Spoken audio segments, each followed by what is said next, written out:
So lately on stream, I've been catching up on some OG prime video essay content from old BreadTube. And that a lot of that has involved me watching some older videos I haven't seen in a long time that I feel I need to sort of reintroduce to an audience that otherwise would never see it because they're older videos. And some of them are newer videos that I never got the chance to watch. And that's what we're going to be watching today. You see, Big Joel made a video about a year ago that I never actually watched called Twitter and Anti-Intellectualism. And I've been recommended it because for those that don't know, in the thumbnail of this video, it is ShoeOnHead. ShoeOnHead is in the thumbnail of this video. And for those that definitely also don't know this bit, you certainly want to know this little detail. ShoeOnHead and I used to be friends until I called her out for pushing a conspiracy that Balenciaga, a popular clothing brand, is in favor of pedophilia because of a photo shoot they did with some kids holding like teddy bears that had like leather dog harnesses on them. And people tried to argue that it was pedophilia. So much so to the extent that just last night, I was watching random YouTube shorts, and this guy who does these really popular YouTube shorts where it's like, okay, let's see how I pronounce the brand compared to how it's actually pronounced. And the guy, like the first brand that came up was Balenciaga, and he just says pedophiles when Balenciaga comes up as the pronunciation for that brand. There were also people spray painting pedophile factory or whatever on the side of Balenciaga stores. So that's a good way to get a bunch of minimum wage retail workers shot up by a crazy Republican. Shue, of course, gave a non-apology for this where she doubled down. And then when I called her out for it, she proceeded to call me a pedo enabler and then proceeded to then call me a pedo defender when I argued against that. Sent her whole audience after me, and to this day, I still receive death threats and hate messages calling me a pedophile from her fans. I ended up getting her to walk it back, sort of, on Keffels' stream a while ago. I had my fans go into Keffels' chat while she was having a talk with ShoeOnHead to ask Keffels to talk to ShoeOnHead about the calling Xanderhal and Demon Mama pedophiles thing. And she walked it back, and like, I think she literally unironically said, I disavow. I disavow, I believe is what she unironically said, the Nazi meme, where you don't actually disavow it, but you need to make yourself look like you do. So yeah, that was pretty good. But yeah, we don't really like ShoeOnHead around here that much, but she's only gotten worse recently, and I must say I'm pretty proud of myself for cutting the wire on that one, burning the bridge, so to say, because now she's like openly advocating against, like, she's openly saying that, like, she's against minors receiving gender-affirming care, like even puberty blockers and whatnot, and that she's never been in favor of it, she says, which is objectively not true, because I've seen her argue against conservatives who rally against this, and I've seen her agree with the data and like arguments in favor of like the scientific consensus on this shit. So she's clearly just changing her opinions and pretending like she never has, like she did when she went from conservative to like lefty before. When BreadTube first blew up, she started doing like the sort of pseudo-socialist like Nazgul vortex grift, and now that the right is really blown up again, she's doing the conservative grift again, like she did during the Gamergate era. With that said, though, this video is from a year ago, and it kind of breaks down the kind of behavior, apparently, that she was doing back then when I had not, dunked on ShoeOnHead, when me and her were still friends. And I haven't seen this video, and people have been begging me to watch it, so we're going to take a look at it.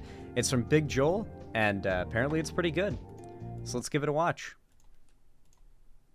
This video is sponsored by CuriosityStream and Nebula. Hey everybody, so a few weeks ago now, I encountered one of the strangest tweets I have ever seen in my life. On June 7th, 2021, ShoeOnHead, an online influencer, said this: "Fucking animals is bad. Globe emoji, sock emoji, rose emoji. Source?"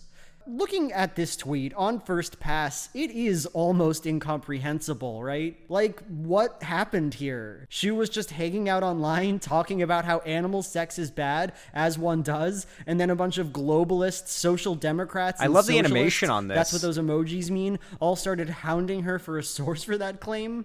What? How did any of that happen? What is this tweet doing? And how exactly did it come to be? Well, naturally, I decided to look into it, and what I found was, I think, a pretty fascinating story. A story about the strangeness of Twitter discourse, about how we treat each other online, about ethics and moral thinking. Today, I'm going to take you through the experience that I had, and I hope that'll be an interesting time for you. 2 disclaimers. 1. This video is not about canceling ShoeOnHead. I know she's a controversial figure online, and we will talk about her a bit later on, but if you're looking forward to some big, important takedown, you're not gonna get what you want. 2, as you might have guessed, I'm gonna be talking for a little while about bestiality. It's not what this video is about, there's nothing graphic here, and I don't think I say anything particularly controversial, but just know what you're getting into. And with that, let's get into it. Our story begins with a humble Twitter user named Delaniac making the following tweet. Alright, time to capitalize on the vegan discourse for engagement. Absent extenuating considerations, survival, cost, health conditions,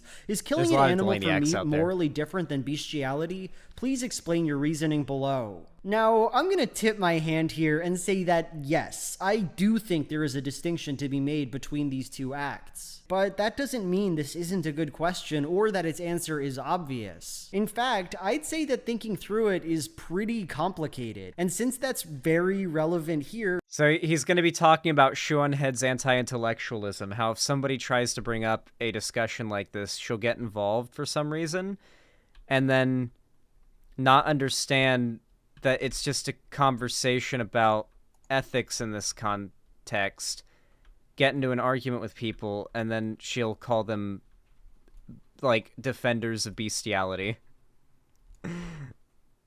Let's explore the question together. I think most of us probably come into this question with the moral intuition that bestiality is clearly worse than animal eating. True. I know I do. But when you try to figure out exactly why that is, you immediately hit a roadblock. For one thing, killing an animal to harvest its meat seems to be very harmful to the animal. And just instinctively, I would say I don't really know how to measure that harm against the harm of animal sex. But to make matters worse, to make this question even harder, we have to acknowledge the current conditions of factory farming. Under this system, farmhands are regularly paid to, use their hands to inseminate cows. The point is that in either the case of bestiality or the case of meat production, non-consensual sexual acts are performed on animals. And yet, the former act is broadly understood to be deviant, repulsive, and immoral, and the latter act is broadly understood to be lunch. So... It's because bestiality is gross. It's because if you're a normal person, you find bestiality gross. That's why. It's the same thing with, like, the incest is morally neutral argument Destiny did. Like, I mean, like, you just kind of inherently find incest gross in the same way you'll just kind of inherently find bestiality gross typically, and that's really where most people just kind of leave it. Like, you don't really want to think about it much more than that. So when someone asks you, like, is bestiality as bad or worse than like the factory farming industry, like our meat industry, you're gonna obviously say, of course it's not. Like, obviously the meat industry isn't as bad as like fucking bestiality. But then when you, like, try to talk about the actual philosophy behind that, it almost looks like you're trying to defend it. Like, that's really the only conclusion your average person's going to take from that, is that you're trying to defend bestiality. But that's not what the person's doing, though. So, I mean, try to engage with the conversation honestly still, but Shue won't do that. Why do we make this distinction? Well, I think this is a decent starting point. The difference between bestiality and burger eating has nothing to do with the harm caused to animals and everything to do with the characteristics of the person who does those things. In the case of burger eating, while it is obvious and uncontroversial to say that this does harm to animals, it's a kind of instrumental harm. Burger Boy doesn't derive pleasure specifically from the anguish of the cow. No, he's not thinking about it at all. What he wants is beef, not the suffering of the cow. But the person who commits a bestial act is exacting pleasure specifically from a situation that causes harm. Dogs do not want to have sex with people. I think that's fairly obvious. And so, to have that sex is to take joy from the invasion of boundaries, the skirting of white consent. women. Why then might bestiality be You know, ShoeOnHead has a lot of gall talking about this topic as a white woman. worse than meat eating? I'd say it's because bestiality says something very ugly and very dark about the person who does it. To be clear, this doesn't excuse any action, doesn't mean either of these things are morally acceptable, but I do think there's some difference here. What I just said was very contentious, I know that. A hardlining consequentialist might immediately respond, "Who cares about motive, Big Joel? All that matters is the effect that an action has. Everything else is just nonsense." Now, I could say a lot of things to that consequentialist, but if I engaged in that conversation, this video would truly take forever. I'm happy that people might disagree with me on this because my point is just that the question is complicated, that it gets at the very center of how morality works, how we should treat our moral intuitions, and why. And now it's time for us to explore how this question, strange as it is, got explored on Twitter.com. I debated whether or not to properly introduce ShoeOnHead. I like that art of Shoe is funny, Information about though. her isn't particularly important to the point I'm trying to make, so part of me thought, why bother? But she is pretty dang famous online, so I figured I'd give a bit of info to the totally uninitiated. ShoeOnHead began her career as an anti-feminist, anti-SJW gamergator. Her career revolved around finding some snowflake online and roasting them hardcore with facts and logic. That is, until roughly 2016, when two major things happened. First, Donald Trump was elected president and it shocked a lot of people. Second, Bernie Sanders became a household name, and with him came a renewed mainstream interest in socialism. After this, feminism slowly crept into the background of online discourse, and ShoeOnHead. It's interesting that Big Joel looks at 2016 as the beginning of the end of, Gamergate and the skeptic era online. When for me, it was the start of my foray into it, and I didn't get out of it until a year later. I guess that would have been the end, the end of it, and it was the most pervasive in its peak, which is what makes me feel like chances are this year might be the last year of this current age of right-wing cultural domination, as if the last time is anything to go off of like it's been so far. It goes out with a bang, you know, the last year of it just kind of falls off like a cliff. We'll see. It could peter out or it could fall off like a cliff.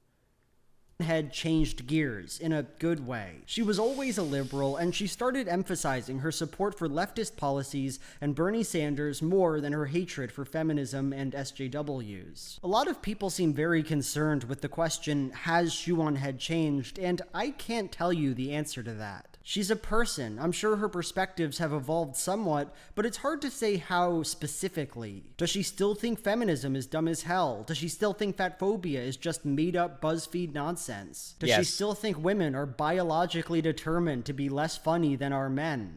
Yes, she definitely believes that. I don't know, and I barely care at this point. Anyhow, that's enough context. This is how ShoeOnHead first responded to that question about eating meat and bestiality. We are natural meat eaters. We are not natural animal fuckers. We bang our own species. There is no reason to bang animals except for being some kind of hedonistic freak. Now, look, whatever you think of my So ShoeOnHead's thing is to have the most simple, normal person sounding response. She knows that she can't interact with anything on an intellectual basis, but she knows that she can be like, ew, why, you're a freak, you're a weirdo, you're a fucking and just have a very gut reaction kind of take that she knows the vast majority of people kind of agree with at a glance. Because it's Twitter and most people don't think about things for more than 2 seconds before dropping the like. which is really all that matters.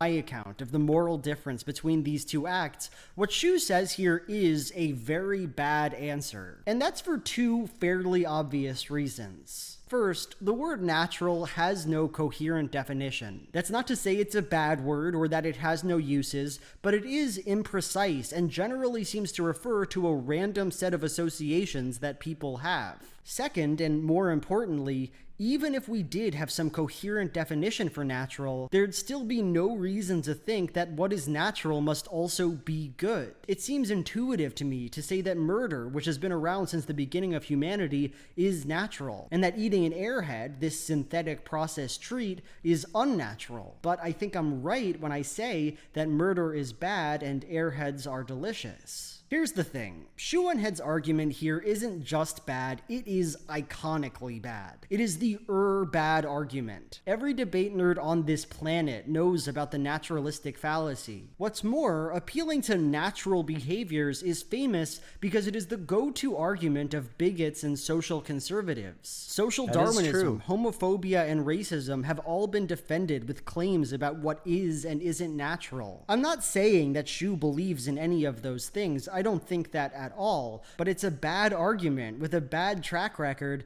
and it's easy as shit to call it out. And so, people did. Of course they did. The wheels of Twitter and she got turned. canceled. If it was natural to eat people, would you think it's morally okay to do so? As pointed out, this is a fallacy of appealing to nature. Appeal to nature. Who would have thought that Shue would make eighth grader level argument? Now, True. I could go on and on with this. I have not scratched the surface of people angrily and accurately informing Shue that her argument was bad. To be clear, I don't think this was cancel culture or bullying or... I do love how chill, like, because it's not insulting. He's not doing this, like, for Shue to see it or for people to see it and be like, oh, fuck Shue. It's just Big Joel analyzing ShoeOnHead's Twitter engagement in a very friendly manner and just explaining why she's dumb. I find that very, very funny. Whatever, but this kind Big Joel's of vibe thing is can funny. absolutely make a person feel defensive, make them feel like they have to vindicate themselves. I can't read Shue's mind, but perhaps this is why the situation kind of escalated right here. When Delaniac essentially claimed her argument was based on emotion, she responded, "Let me just bust out my fucking datasheet explaining why fucking a horse is bad." And then 30 minutes later, it seemed this was not enough, and in a standalone tweet to her large audience, she wrote the tweet that we've already seen. Fucking animals is bad. Globe emoji, sock emoji, rose emoji. Source? So now that we're seeing this tweet in its full context... So now we know that is not what the sock, globe, and rose emojis said in response to the thing she said they were saying in response to. I think there's a lot that just feels wrong here, right? First off, she started it. She was the one who decided to engage with this discourse. She didn't just say having sex with animals is bad. No, she made a whole little argument there. Yet now she decided that engaging with this question is on its face stupid and ridiculous. That's puzzling. But maybe more importantly, this was never an argument about whether or not bestiality is good. You can see that, right? Delaniac later says in this thread she that made he's it a that vegan. because this that's the only question is obviously meant to... She turned it into an argument about whether or not bestiality is good or bad, so she can make it into she's on the anti-bestiality side, and anybody who disagrees with her on this drama is on the pro-bestiality side. Trust me, fans and followers, don't look into it any further.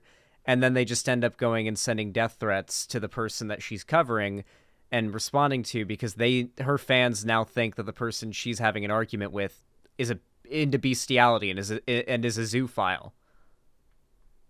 It's the same thing she did with the Balenciaga stuff. Oh, you disagreed with me on this like argument that like does not indicate in any way that you believe this bad thing? Well, because I can't actually win this argument because I'm wrong, I'm just gonna go ahead and like accuse you of being like something that'll send my audience after you. Right? It's literally that's Shue's go-to method. It's exactly what she did to me.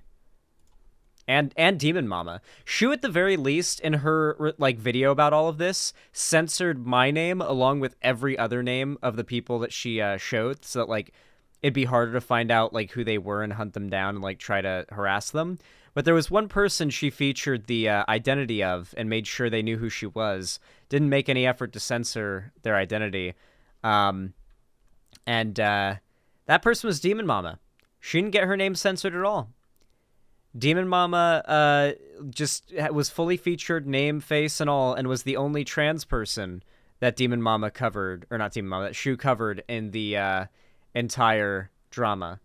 I wonder why that was. I guess for that one single trans creator that she covered in this drama about whether or not she was encouraging her right-wing audience to send pedo allegations at trans people. I guess that was just a mistake on her end.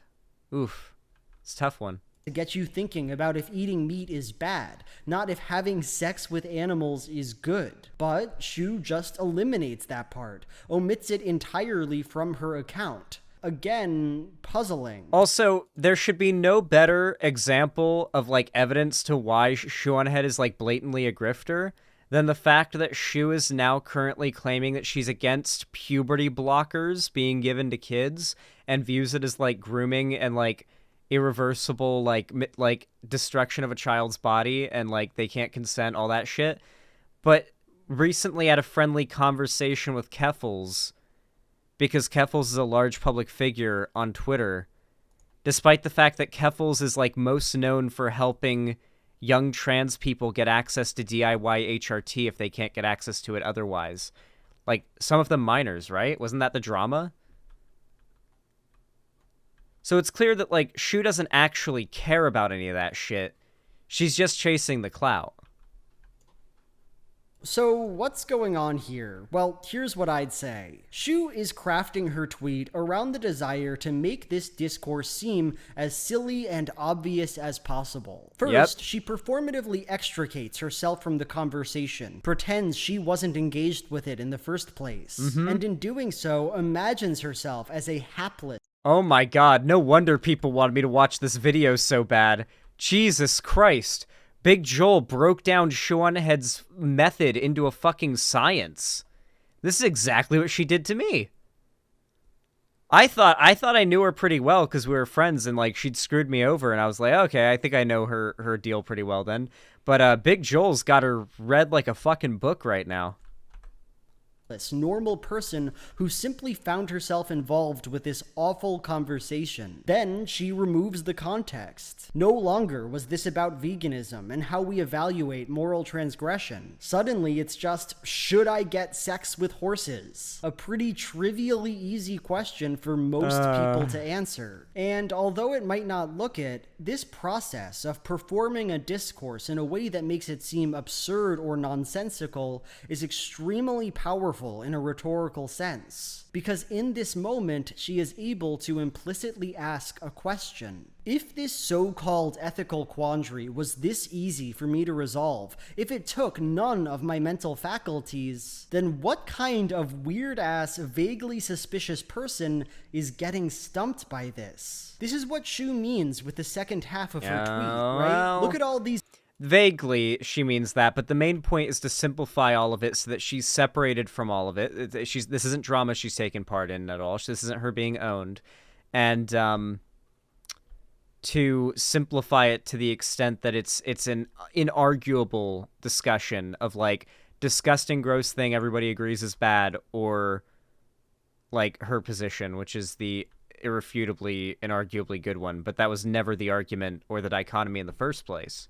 She just made up that dichotomy. These terminally online socialists and social democrats and globalists, people who inexplicably want me to provide a source or data sheet to substantiate my beliefs. This is an impossible standard they are deploying to obfuscate the readily apparent fact that animal sex is bad. And see, it doesn't matter here what she originally said, the part she played in all this. It doesn't matter that none of them were actually asking for a source or data sheet, because that's simply not how moral philosophy works. It doesn't matter that this is not the point that anyone was making, because now these people are just weirdos. They are perverting our discourse, justifying for no apparent reason the needless harming of animals. It's important to note the role this tweet plays within a larger online context, because it's something we find a lot, specifically on Twitter. Before this point, what was happening was a conversation. Someone said something, Shue made a point, people objected to it, and she got mad. There was a give and take, there were people in genuine conflict. But now, with this tweet, all that is gone, and what we're left with is this odd performance, this presentation of values and ideas and politics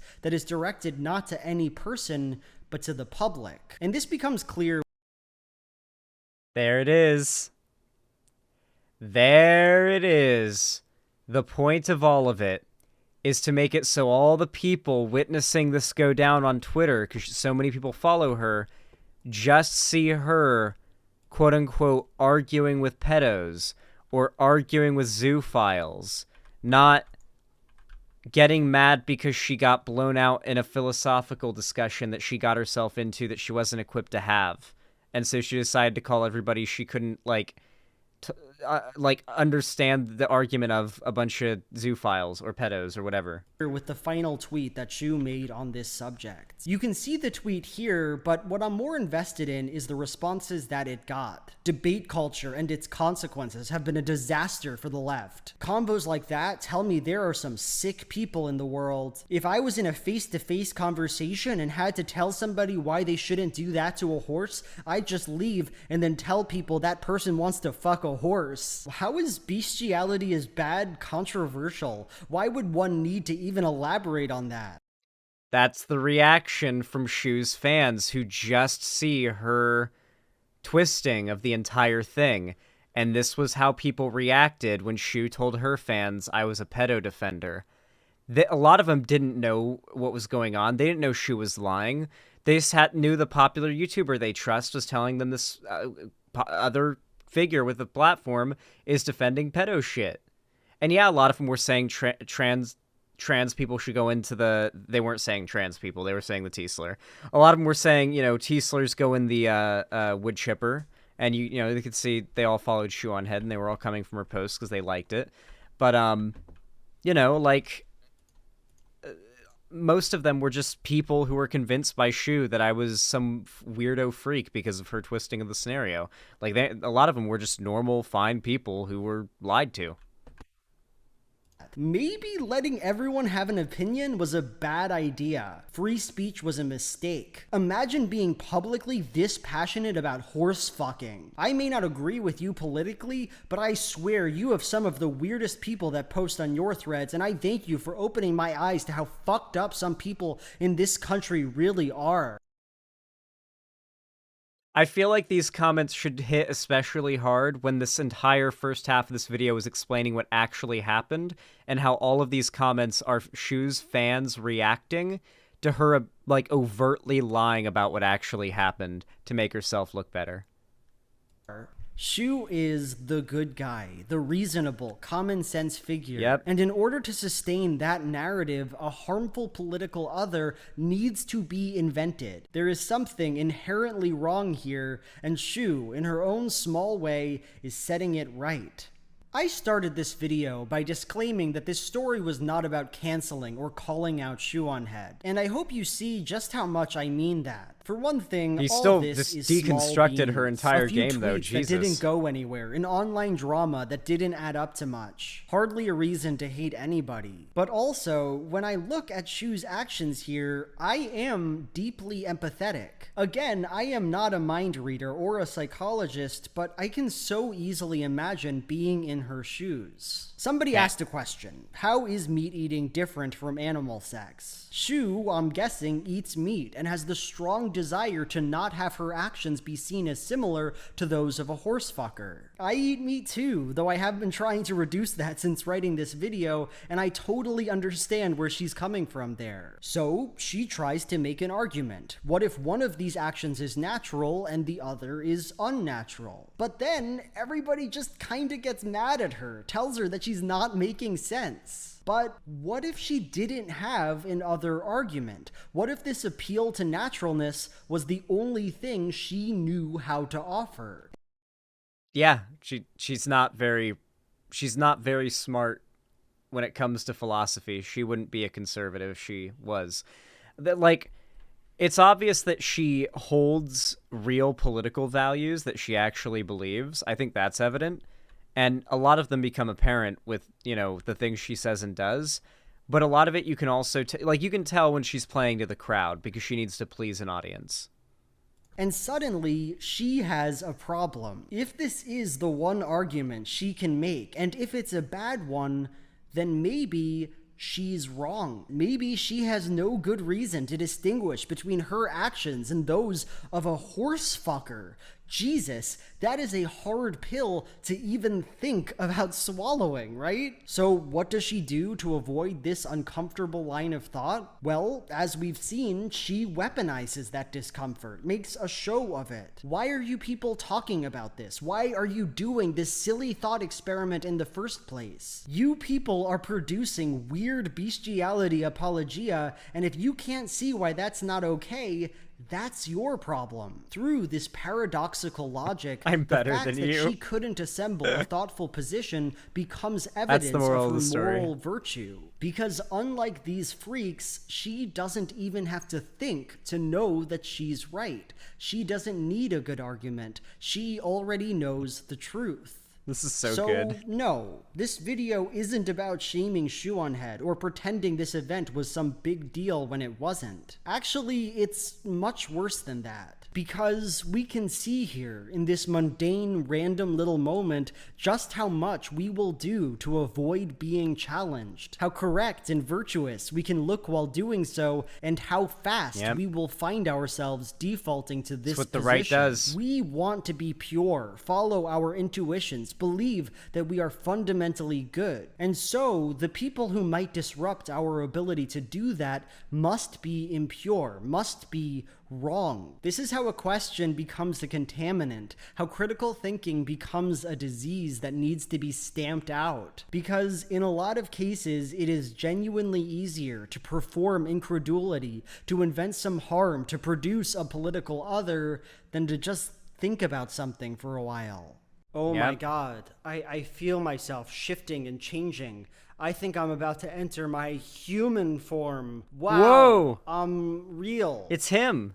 Did you like that video? Did it leave you desperately craving and yearning for even more of my content? Well, I'm rock if so, solid, the streaming Big service Joel. Nebula is for you. I'm rock Every solid. month for the foreseeable future. There'll be a link in the description, or not in the description, in the pinned comment to the full video. I highly recommend you go send some support over, even though it's an older video. That was a really good one. I really liked that video. That was really good. I think it did a fantastic job of meticulously disemboweling ShoeOnHead's method for engaging with online discourse, which usually ends in her trying to make whoever she's in a disagreement with look as bad as possible so she can justify her fans dogpiling them for the most awful disemboweling. Yes, disemboweling. That is the terminology I will be using for this.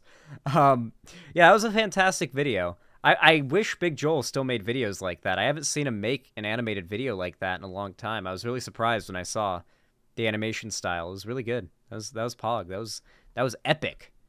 I liked it.